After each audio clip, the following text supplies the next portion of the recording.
Hello everyone, मेरा नाम Prince है और मेरे चैनल में आप सभी का हार्दिक स्वागत है। दोस्तों, आज हम बात करने वाले हैं न्यूरोकाइंड गोल्ड आरएफ कैप्सूल के बारे में, जो कि एक मल्टीविटामिन कैप्सूल है। सो गाइस, आज हम बात करने वाले हैं न्यूरोकाइंड गोल्ड आरएफ कैप्सूल के यूज़ के बारे में, इसके डोज के बारे में, इसके साइड इफ़ेक्ट के बारे में और इसके प्राइस के बारे में। सो गाइस, टाइम वेस्ट न करते हुए हम जानकारी को शुरू करते हैं। दोस्तों, सबसे पहले हम बात कर लेते हैं न्यूरोकाइंड गोल्ड आरएफ कैप्सूल के मिनरल्स के बारे में कि इन कैप्सूल में कौन कौन से मिनरल्स होते हैं। दोस्तों, इसके मिनरल्स की बात की जाए तो इसमें कैल्शियम होता है, फॉलिक एसिड होता है, विटामिन डी होता है, विटामिन B6 होता है और विटामिन B3 होता है, कैल्शियम होता है, फास्फोरस होता है, पोटेशियम होता है, मिकोबलामीन होता है। ये बहुत सारे मिनरल्स इसमें अवेलेबल होते हैं। अब बात करते हैं इसके यूज़ के बारे में कि इसका यूज किन कंडीशन में किया जाता है।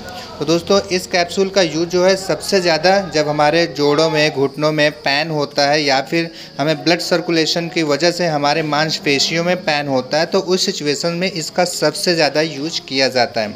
लेकिन दोस्तों, इसके बहुत सारे यूसेस होते हैं, जैसे कि यदि आपको वीकनेस बनी रहती है तो उस सिचुएशंस में भी इसका यूज किया जाता है। यदि बॉडी में iron, folic acid, potassium, calcium आदि मिनरल्स की कमी हो गई है तो उस सिचुएशन में इसके काफ़ी अच्छे यूसेस होते हैं। यदि फीमेल्स को या फिर मेल्स को एनीमिया हो गया है, उसको खून की कमी हो गई है, तो उस सिचुएशंस में भी इन कैप्सूल का यूज किया जा सकता है। या फिर आपको मसल्स पेशियों में पेन बना रहता है, मसल पेशियों में जकड़न जैसा महसूस होता है, तो उन सिचुएशंस में भी इसका यूज किया जा सकता है। यदि दोस्तों फीमेल्स में गर्भावस्था के दौरान उनको आयरन, फॉलिक एसिड और या फिर उनको बैक पेन वगैरह होता है, उनको मसल में पेन होता है, तो उस सिचुएशंस में भी इस कैप्सूल का यूज किया जा सकता है। कुछ लोग ऐसे भी होते हैं जो शारीरिक और मानसिक रूप से कमज़ोर होते हैं, तो उस सिचुएशंस में भी न्यूरोकाइंड गोल्ड आरएफ कैप्सूल का यूजेस किया जा सकता है।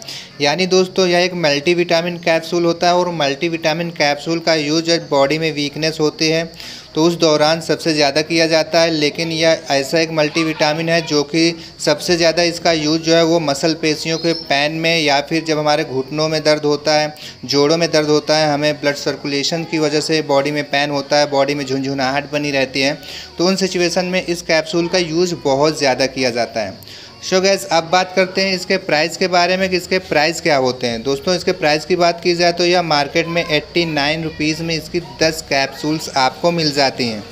सो गैस, अब हम बात करते हैं इसके साइड इफ़ेक्ट के बारे में कि इसके साइड इफ़ेक्ट क्या हो सकते हैं।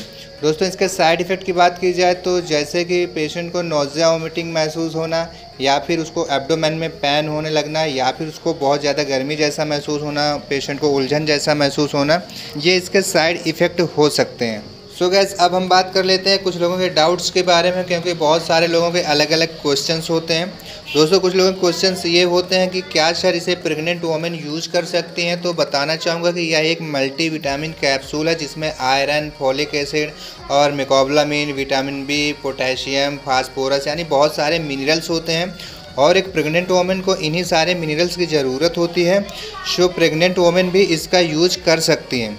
और दोस्तों, कुछ लोग क्वेश्चंस ये भी होते हैं कि क्या हम इस कैप्सूल का यूज स्तनपान करने वाली महिलाओं को करवा सकते हैं। तो बेसिकली करवाया जा सकता है। सो दोस्तों, अब हम बात करते हैं इसके डोज के बारे में कि इसका डोज किस प्रकार से लिया जाता है। दोस्तों, इसके डोज की बात की जाए तो एडल्ट में इसका डोज जो है वो एक कैप्सूल दिन में एक बार ही लेना ज़्यादा बेहतर होता है। आई होप कि जानकारी आपको पसंद आई होगी। जानकारी पसंद आए तो प्लीज़ लाइक कीजिए, अपने दोस्तों के साथ शेयर कीजिए।